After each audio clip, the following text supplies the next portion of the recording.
ఓం నమో వెంకటేశాయ. ఈ నెల 20వ తారీఖున భీష్మ ఏకాదశిని పురస్కరించుకుని మన తిరుమలలో శ్రీవారి యొక్క సమక్షంలో నాదనీరాజన వేదికగా శ్రీ విష్ణు సహస్రనామ స్తోత్ర పారాయణ కార్యక్రమాన్ని వేద పండితులందరితో కలిసి మనం సామూహికంగా నిర్వహించుకోబోతున్నాము.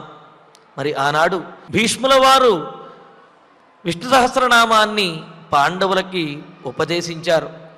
ఎందుకు అంటే మహాభారత యుద్ధం జరిగిన తరువాత ధర్మరాజు తన అన్నదమ్ములతోటి శ్రీకృష్ణ పరమాత్మతో కలిసి భీష్ముల వారి దగ్గరకు వచ్చి కిమేకం దైవతం లోకే కింవాప్యేకం పరాయణం స్తువంతః కంకమర్చ్యంతః ప్రాప్నుయుర్మానవా శుభం అని అంటూ, తాతగారు ఏ దైవనామస్మరణ చేసినట్లయితే జీవితం సార్థకత పొందుతుంది, అన్నీ సాధించగలుగుతాము, ఎవరు మోక్షప్రదాత అని ఈ విధంగా ధర్మరాజుల వారు అడిగితే అప్పుడు భీష్ముల వారు ఘంటాపథంగా చాలా స్పష్టంగా తెలియజేశారు.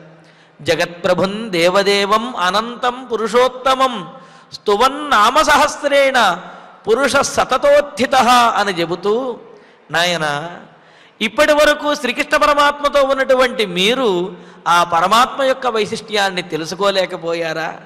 అదిగో జగత్తు మొత్తానికి కూడా ఆధారభూతమైనటువంటి వాడు, అనంతమైనటువంటి వాడు అయిన ఆ మహావిష్ణువు యొక్క నామములను స్తుతించడం ద్వారా, ఆ నామములను జపించడం ద్వారా, పారాయణ చేయటం ద్వారా ఏది కావాలో, ఏది పొందాలి అని అనుకుంటున్నారో వాటినన్నిటినీ కూడా పొందగలుగుతారు అని చెప్పి భీష్ముల వారు పాండవులకి ఈ విష్ణు సహస్రనామాన్ని ఉపదేశించి పరమాత్మ యొక్క సాయుధ్యాన్ని పొందారు.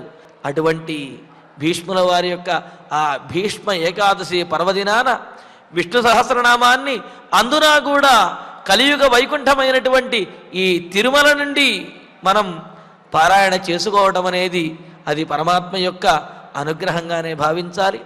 భక్తులందరూ కూడా ప్రత్యక్షంగా పాల్గొనగలిగినటువంటి వారు తిరుమలలోను, అదేవిధంగా శ్రీ వెంకటేశ్వర భక్తి ప్రసార మాధ్యమం ద్వారా తమ తమ ఇళ్ల వద్దనే ఉండి కూడా ఈ విష్ణు సహస్రనామ స్తోత్ర పారాయణ కార్యక్రమంలో పాల్గొని స్వామివారి యొక్క పరిపూర్ణమైన అనుగ్రహాన్ని పొందవలసిందిగా తెలియజేస్తున్నాము.